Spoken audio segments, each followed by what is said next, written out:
Hi guys, welcome to my channel new video. আমি আজকে সর্ষে ইলিশ করবো, আমার নাতনির ফেভারিট এবং আমাদের সবার ফেভারিট। তো দেখতে থাকো। তো সর্ষাগুলোকে দিয়ে বেটে রেখেছিলাম, সর্ষা আর পেঁয়াজ বেটে রেখেছিলাম, এখন এটা দিয়ে দিলাম। তারপরে এখন দিয়ে দিব হলুদ এক চামচ, হলুদ দিয়ে দিলাম। আর দিয়ে দিব মরিচ। তো আমরা তো জানোই যে সর্ষে ইলিশে বেশি মশলা দিতে হয় না, তো আমি সেটাই করছি। 1 চামচ দিয়ে দিলাম, মানে 1.5 চামচের মতো দিলাম জিরার গুঁড়া। এখন আমি এটাকে মেখে রাখবো 10 মিনিট। এসে আদা রসুনটা দিয়ে দিচ্ছি,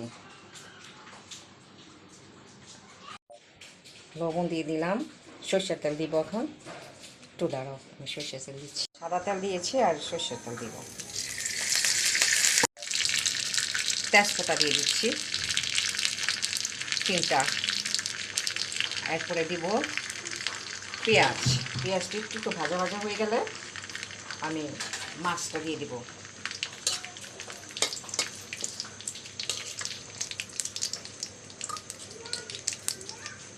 একটু গোটা জিরে দিয়ে দিচ্ছি কয়েকটা। এখন আমি পেঁয়াজটা দিয়ে দেবো, কারণ একটু লাল হয়ে গিয়েছে। আমি মাছগুলো দিয়ে দিব, এই মাছগুলো দিয়ে দিব।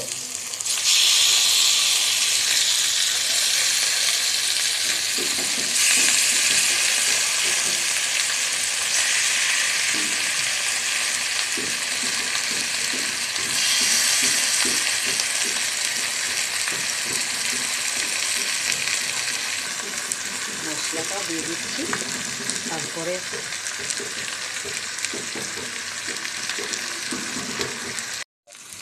ফ্রেন্ডস, আমার মশলাটা কষানো হয়ে গেছে, এখন আমি পানি দিয়ে দেবো।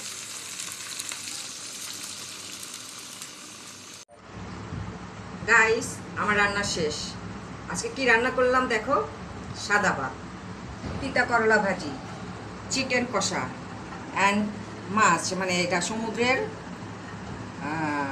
একটা পোয়া মাছ, আর আমাদের ফেভারেট ইলিশ, সর্ষে ইলিশ। অবশ্যই তোমাদের খুব পছন্দ হয়েছে। দেখো কেমন কালারটা এসেছে, একদম খুবই খেতে খুব টেস্টি হবে। আশা করি তোমাদের সবার ভালো লাগবে। তো ভালো থাকো, like, share, comment and subscribe.